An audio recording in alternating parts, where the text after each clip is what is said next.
আসসালামু আলাইকুম প্রিয় দর্শক। তো আজকে আপনাদের সাথে আমি নতুন একটা রেসিপি শেয়ার করব। প্লাস যেহেতু ঈদের ছুটিতে গেছিলাম গ্রামের বাড়িতে, তো ওখানে ঘুমের কিছু সমস্যা ছিল, তারপরে ভিতরে দুইটা দাওয়াত খাই ফেলছি।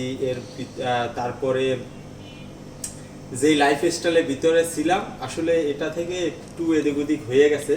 তো এই হওয়ার পরে আমি কি কি করছি এবং এইটাই আপনাদের সাথে এখন শেয়ার করবো।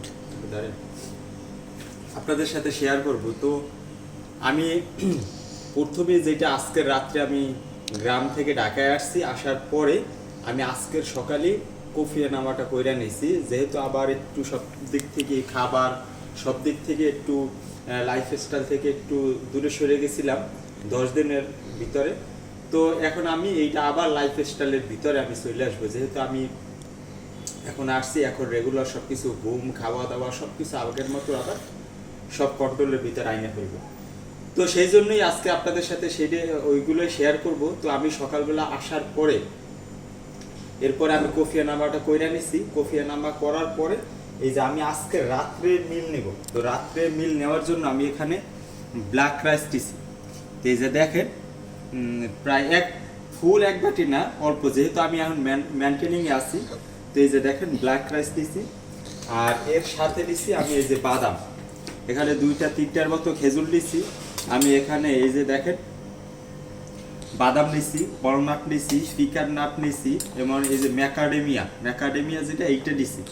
হ্যাঁ, তারপর কাঠবাদামও নিছি, এখানে প্রায় 3-4টা করে এইরকমের সবগুলা বাদাম।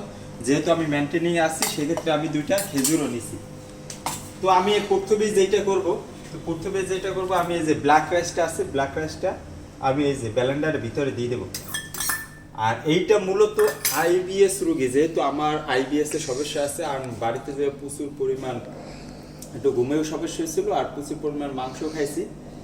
তো সেক্ষেত্রে আমার আইবিএসটা যে আমি এর আগেও আপনাদের সাথে শেয়ার করছি, আর আমার আইবিএসটা কিন্তু সম্পূর্ণভাবে ওই রকমের হয় না, কারণ লাইফ স্টাইলের কারণে ঘুমের কারণে আপনারা জানেন যে এইটাই হয়, কিন্তু আমার এইটার কারণে ওইটা হয় নাই। তো এখন আমি কিভাবে কন্ট্রোলে এইটাই করব। তো আমি যেহেতু আমার আইবিএস এর সমস্যা আছে, এই জন্যই আমি এই যে ব্ল্যাক রাইস, আপনারা জানেন যে ব্ল্যাক রাইস যদি আমরা রান্না করি তো একদিন আগে ভিজাই রাখতে হয়, প্লাস এটা প্রপার কুক করতে হয়। আর যদি না করি তাহলে সেক্ষেত্রে কিন্তু আমাদের হজম, যেহেতু আইবিএস যাদের সমস্যা আছে তাদের তো এমনি হজমের সমস্যা, এরপর যদি এত শক্ত ব্ল্যাক রাইস যদি নেই আমরা খাই সেক্ষেত্রে কিন্তু ওই রকমের হজম হয় না। তো এই জন্যই আমি কিভাবে ব্ল্যাক রাইসটা ট্রাই করি এইটাই আপনাদের সাথে শেয়ার করব। এরা আপনারা এই যে মিল শেক বা এই ধরনের যে আমরা রেস্টুরেন্টে যে খাবারগুলো খাইছি এর চেয়েও অনেক টেস্টি হেলদি উপায়ে মিল শেকের মতো এইগুলো আপনারা বাসা বাড়িতে বানাইয়ে বাচ্চাদের দিতে পারেন, এবার ফ্যামিলি মেম্বার যারা আছে সবাইরই দিতে পারেন। তো এরপরে এই ব্ল্যাক রাইসের ভিতরে আমি এই যে যত বাদাম আছে বাদামগুলো দিয়ে দিব। এর ভিতরে দিব এই যে আমি পিঙ্ক সল্ট পরিমাণ মতো,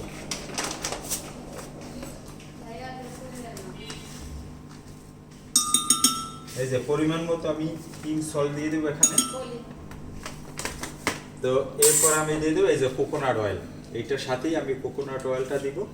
তো কোকোনাট অয়েল আসলে আমার এই স্যারে বলছে 3-4 চামচ খেতে। তো আমি যদি সারাদিন হলুদের বুস্টার বা অন্য কোনো কিছুর সাথে নেই তো সেক্ষেত্রে একটু আপনারা কম নেবেন। আর যদি আপনি দেখেন যে সারাদিনে নেন নাই এখন নেবেন সেক্ষেত্রে আপনি একটু বাড়াই দেবেন। এই যে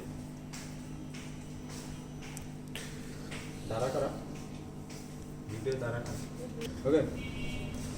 তো আমি জানেন যে গুড ফ্যাট, আর এইটার সাথে যদি রাইসের সাথে যদি আমরা গুড ফ্যাট বা ওয়েলটা নিই সেক্ষেত্রে কিন্তু গ্লাইসেমিক ইন্ডেক্সটা কম। তো পরে একটা ভিডিওতে আপনাদের সাথে গ্লাইসেমিক ইন্ডেক্সটিকে এইটা নিয়ে পরবর্তীতেই করবো। আর এটা এখানে যেহেতু ব্ল্যাক রাইসের ভিতরে আমি দিয়ে দেবো এই যে ঘি, এখানে দেবো এই যে ঘিবারের ঘি, এইটা আমি দিয়ে দেবো।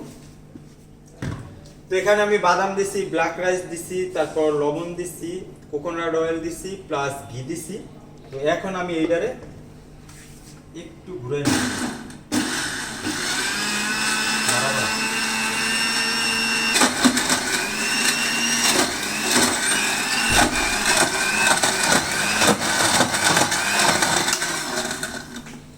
তো প্রিয় দর্শক, আমি কিন্তু এখানে অল্প একটু পানি ইউজ করছি, ইউজ করে এটা পুরোটা ঘুরাই নিয়েছি। যদি আপনারা আগে বেশি করে পানি দেন সেক্ষেত্রে এই যে খেজুর বা বাদাম এটা প্রপার ব্লেন্ডার হবে না, এই জন্যই আমি ভালো করে এটা মিক্স করে দিছি। এইবার আমি একটু পাতলা করার জন্য এবার আমি পানি দিয়ে নেব।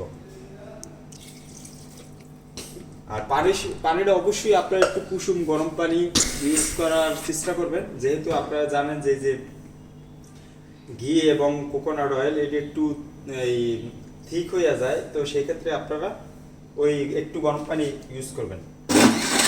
বাস, দাঁড়া দাঁড়া। ওকে,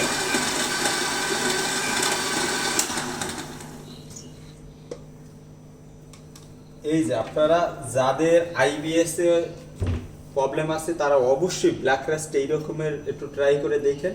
আর যারা মেনটেনিং এ নাই তারা কিন্তু ব্ল্যাক রাইস খাবেন, মেনটেনিং অবশ্যই মেনটেনিং এ। তো তখন এই যে দেখেন কতটা থিক আর কতটা এই পুষ্টিকর। তো আমি এখন এইটাই খাবো, সারাদিনে আমার খাবার এইটা। এরপর আমি জিমে যাব। এই যে দেখেন এখানে এই যে ব্ল্যাক রাইস একবারই হয়ে গেছে। আপনাদের সাথে আরেকটা জিনিস শেয়ার করি, এইটা হয়েছে যে প্রথম অবস্থায় যখন ব্ল্যাক রাইস খাইছি, এখানে যখন জব নেওয়ার পর ব্ল্যাক রাইস প্রথম অবস্থায় ট্রাই করছি, তখন তো খাইছি। আসলে লজ্জার কথা না, বিষয়টা হয়েছে যখন ওয়াশরুমে গেছি যেমন ব্ল্যাক রাইস খাইছি তেমনই পড়ছে। আসলে ওইটার যে পুষ্টিগুণ কোনো কিছুই আমার বডি নিতে পারে না, যেমনি খাইছি পরের দিন এমনি বের হয়েছে। আসলে এই রকমের যদি নেন আপনি অল্প রাইস নেন, এই রকমের যদি নেন আপনি একবার, আমার কথা যদি না হয় আপনারা একবার ট্রাই করে অবশ্যই আপনারা কমেন্টে জানাবেন, আর অবশ্যই বাসায় ট্রাই করে দেখবেন। তো বিসমিল্লাহ।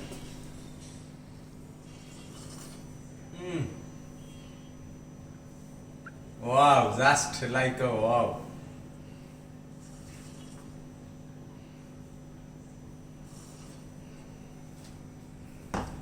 তো সবাই ভালো থাকবেন, সুস্থ থাকবেন। এটা আমার কাছে এতটাই সুস্বাদু, এতটাই টেস্টি, যা আসলে ভাষায় প্রকাশ করার মতো না। আপনারা অবশ্যই আমি যেই রকমের রেসিপিটা করছি, আমি আরো নিত্য নতুন এই ব্ল্যাক রাইসের আরো সুস্বাদু করা বা আরো কি কি প্রসেসে খাওয়া যায় এরকম মিনিমাম 10টা ভিডিও আমি দিব, কিন্তু আজকের এই প্রথম ব্ল্যাক রাইসের এই ভিডিওটা দিলাম। অবশ্যই যাদের আইবিএস এর সমস্যা আছে তারা অবশ্যই এই রকমের খাইয়া কমেন্ট করবেন। ওকে, আল্লাহ হাফেজ, বাই বাই, সুস্থ থাকবেন, ভালো থাকবেন, বাই।